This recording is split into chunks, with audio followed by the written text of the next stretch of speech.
Book of Gaberock, Analog Leadership in a Digital World. Entry 4. A team that can't talk isn't a team. Why open communication, hard conversations, and preparation are essential to high-performing organizations.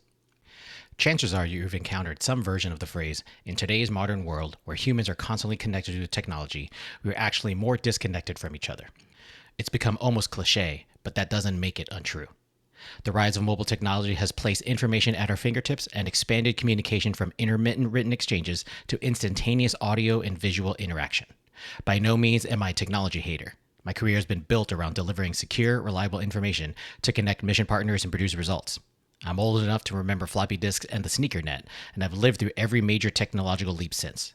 As we move further into an era shaped by machine learning and artificial intelligence, the way humans interact with one another will only become more complex and more consequential. Which brings me to a simple question. Have we lost the art of interacting with each other? One alternative to electronic communication is gathering as a team for a discussion, what we commonly call a meeting. Many of us dread meetings the way we dread a trip to the dentist, yet we continue to schedule them and attend them begrudgingly. Why? Because at their best, meetings break through the technology barrier and create space for real human understanding. Meetings can be force multipliers, if they are done correctly. They require a clear purpose, prepared participants, deferred sidebars, checked emotions, and disciplined focus. The fact that those caveats need to be stated at all probably explains why meetings are so often ineffective.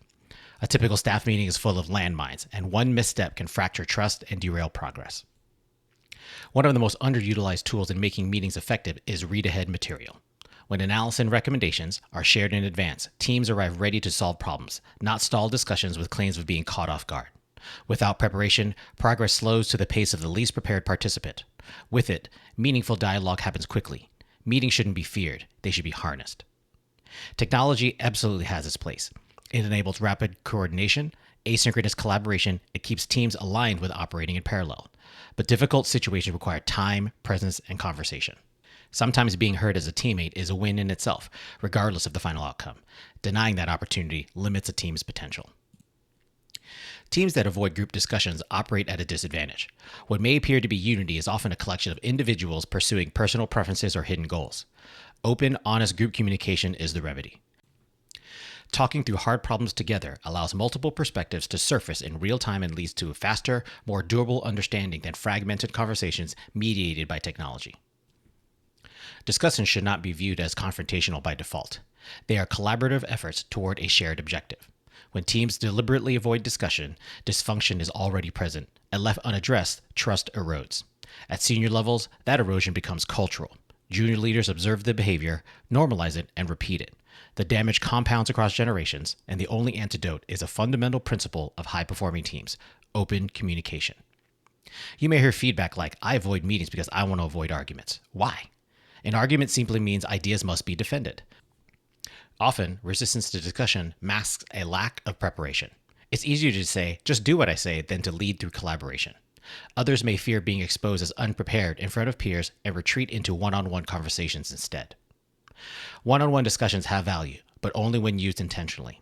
Too many of them create the perception of tailored conversations, partial truths, or even collusion. Phrases like coordination has occurred can create a false sense of alignment while critical details remain unshared. True coordination requires a collective checkpoint before moving forward. If someone avoids open discussion because they are unprepared, that is their character flaw, not yours. Lead by example. Be ready to explain your logic, accept scrutiny, and acknowledge when you're wrong. That's not a weakness, it's a leadership. The goal isn't to win the conversation, it's to develop the best possible solution with the resources available. If the decision were easy, it would have already been made. Organizations that avoid difficult conversations never reach the efficiency or performance they aspire to. They stay busy solving small problems while larger ones grow unchecked in the background. Solve root causes together. Don't treat symptoms in isolation. And don't be afraid to talk to each other.